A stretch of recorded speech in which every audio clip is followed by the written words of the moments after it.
नमस्कार, मैं डॉक्टर रेखा मिश्रा, बाबा गंगादास राजकीय महिला महाविद्यालय शाहपुरा,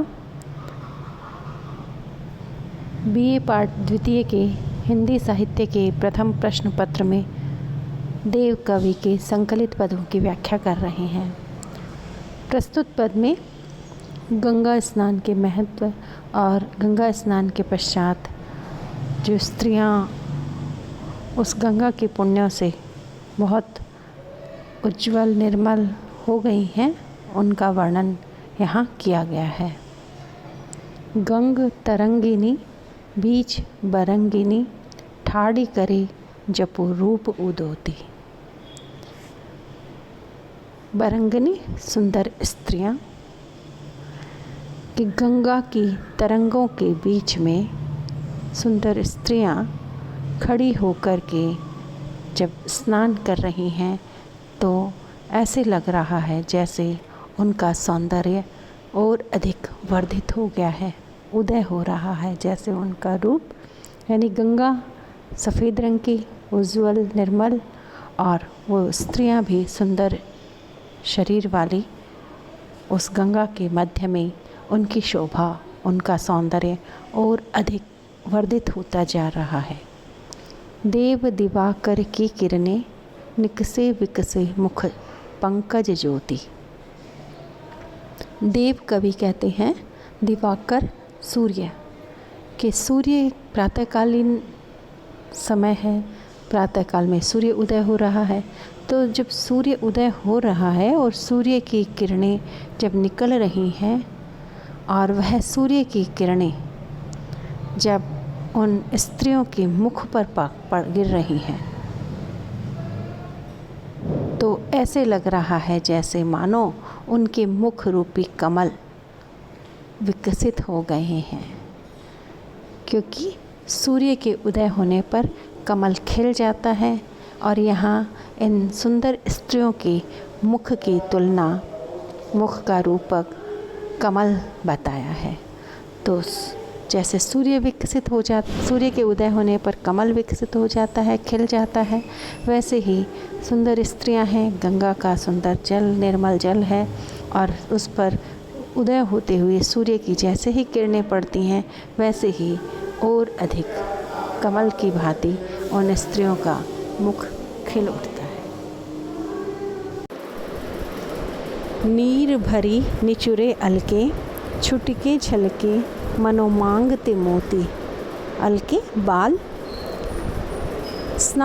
गंगा में स्नान करके निकलती हुई उन स्त्रियों के बाल पानी में भीग गए हैं और जब पानी से बाहर निकलती हैं तो उन बालों से उनके पानी टपक रहा है और वह बाल चारों तरफ ऐसे फैल गए हैं और उन फैले हुए बालों से वह पानी की बूंदें ऐसे छलक रही हैं जैसे मानो मांग से मोती टपक रहे। बिजली से झलके लपटे कन कज्जल से अंग उज्जल धोती। वो गंगा के पानी की बूंदें छोटे छोटे कण शरीर पर लिपट करके ऐसे चमक रहे हैं जैसे बिजली चमक रही हो।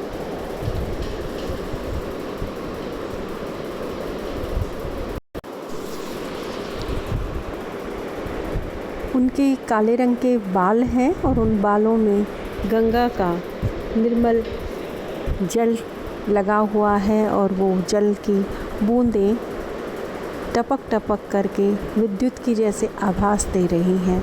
और शरीर उन नायिकाओं का उजले रंग का है और उस उजले सुनहरे रंग के शरीर पर उजले रंग की उन्होंने साड़ी पहन रखी है, अर्थात स्वच्छ सफ़ेद रंग की साड़ी उन्होंने अपने शरीर पर धारण कर रखी है।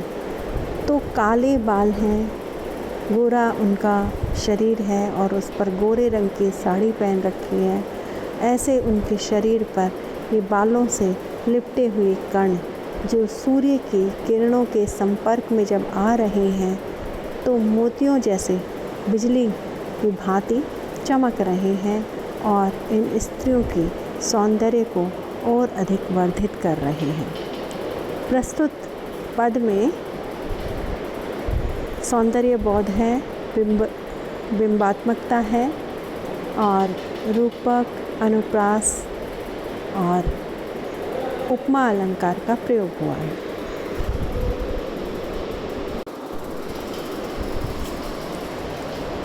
अगला पद है देव कवि का ही वर्णन किया गया है।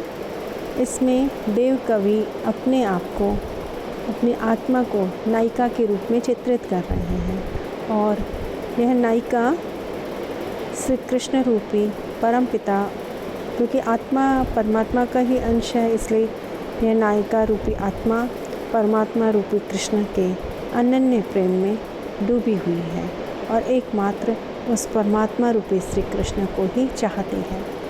इसी अर्थ में देव कवि यहाँ वर्णन कर रहे हैं।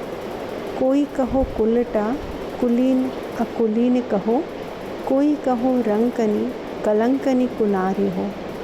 कि भले ही चाहे कोई मुझे कुलटा बताए, मतलब बुरे लक्षणों वाली, कोई चाहे मुझे कुलीन कहे, अकुलीन कहे, चाहे मुझे कोई दरिद्रनी कहे या फिर कोई कलंकनी या बुरी स्त्री बताए, चाहे मेरे इन श्री कृष्ण के प्रति अनन्य समर्पण से परलोक में या इस मनुष्य लोक में या जो दूसरे भी श्रेष्ठ लोक हैं, उन लोकों में जो लोक हैं, प्रत्येक लोकों से भी जो अलग है, उन सब से भी मैं सबसे अलग हूँ।